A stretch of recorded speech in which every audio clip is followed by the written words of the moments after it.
Inini I have this thing. I'm not sure I can call it a gift because zvinotonditambudza. I see things before they happen, and it's always bad things.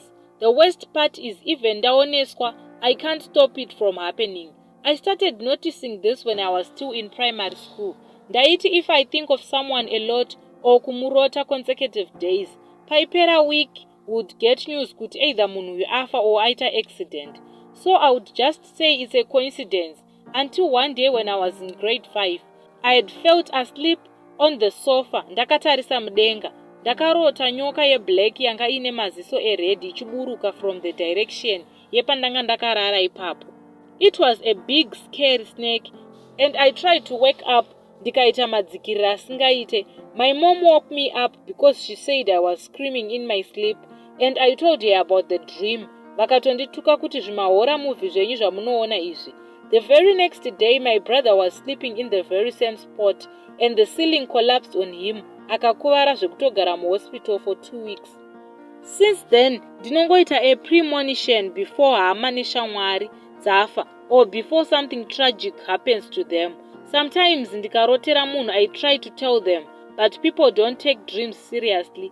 Also, I sense negative energy panzvimbo. Ndikasvika panzvimbo ine vanhu vanobata-bata, ndinongoita kuremerwa mashoulders kuita kunge ndakatakura something. This means interacting with people is hard because sometimes even kubasa ndinozvinzwa. So now ndangove munhu wekuti I don't go out often because these negative energies really affect me badly. This one time when I was still using public transport, ndakati ndakuda kupinda mukombi, I just started feeling weak. Ndikaita chadzimira chekutadza kuona door. Vanhu vakandigarisa pasi, gave me water and stuff. When I came to kombi yandaida kukwira, yakanga yatoenda, so I took the next one. Iya yandaida kukwira takazoiona kumberi yaita accident, and 8 people died on the spot. My incidents acho akawanda andinoona bad things zvinoitika, and it stresses me out kuti why can't I do something to help.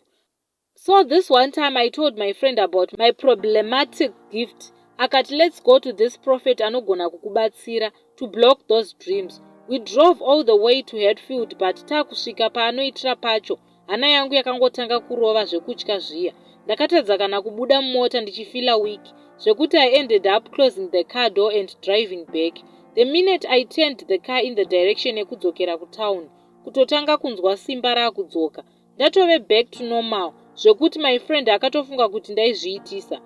Even muma relationships angu, it's same. I can sense a guy's bad intentions from 100 kilometers away. Zviri kuita kuti nditadze kugara muma relationships. I'm 36 now, handinyepereke zvinongobuda somehow. My sixth sense is so sharp zvinotondibowa, because I can't even enjoy the simple things in life. Ndinenge ndichingofila tuma underlying tensions and stuff.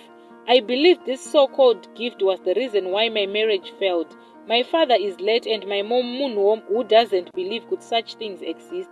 I tried talking to her about it, but havatori nazvo. I just guess it's just a burden I have to carry for the rest of my life.